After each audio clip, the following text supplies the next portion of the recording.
La pyramide de Maslow, c'est quoi? C'est une hiérarchie des besoins par le psychologue Abraham Maslow. Et sa théorie paraît pour la première fois en 1943 dans A Theory of a Human Motivation. Super accent anglais. Mais la pyramide telle qu'on la connaît aujourd'hui apparaît pour la première fois en 1970 dans la deuxième édition de son ouvrage Motivation and Personality. Maslow parle de 5 groupes de besoins fondamentaux.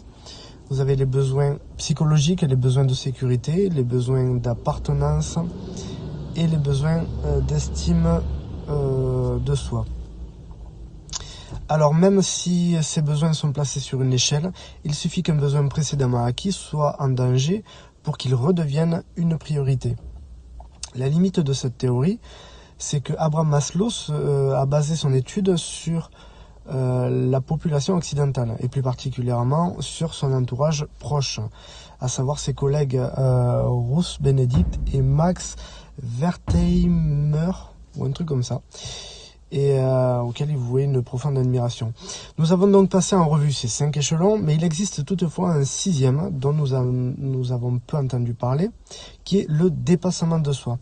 Vers la fin de sa vie, Abraham Maslow ajoute ce dernier niveau. En gros, ce dépassement de soi se traduit par une mise au service d'autrui, que ce soit dans un idéal, une cause, que ce soit dans l'écologie, la justice, la science, etc.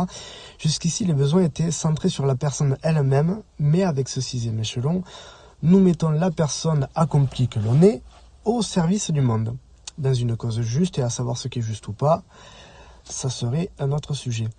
Le dépassement de soi peut être aussi une recherche d'expérimentation personnelle au-delà de ses limites. Et en gros, Maslow nous pousserait à nous transcender. Ce dernier échelon n'est pas tout à fait rentré dans la pyramide, car ces derniers travaux sont arrivés en même temps qu'une maladie coronarienne qui se chevauchait en fait avec la fin de son mandat en tant que président de l'American Psychological Association.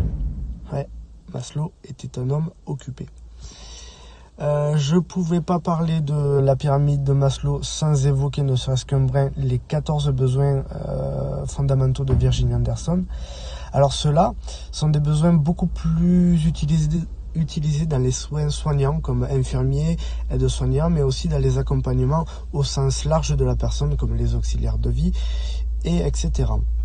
En fait, cette liste de besoins sert à déterminer la qualité du soin. Dans les années 50 à 60, Virginia Anderson s'était basée sur des notions de bientraitance et de confort de malade que l'on peut aussi retrouver de nos jours dans les recommandations des bonnes pratiques de l'ANESM, qui d'ailleurs depuis le 1er avril a rejoint la Haute Autorité de Santé. Ces bonnes pratiques sont évidemment du bon sens et surtout basées sur une culture du questionnement de soi. Ces pratiques et sur ces pratiques en tant que professionnel en fait. Voilà en gros pour cette vidéo sur les besoins.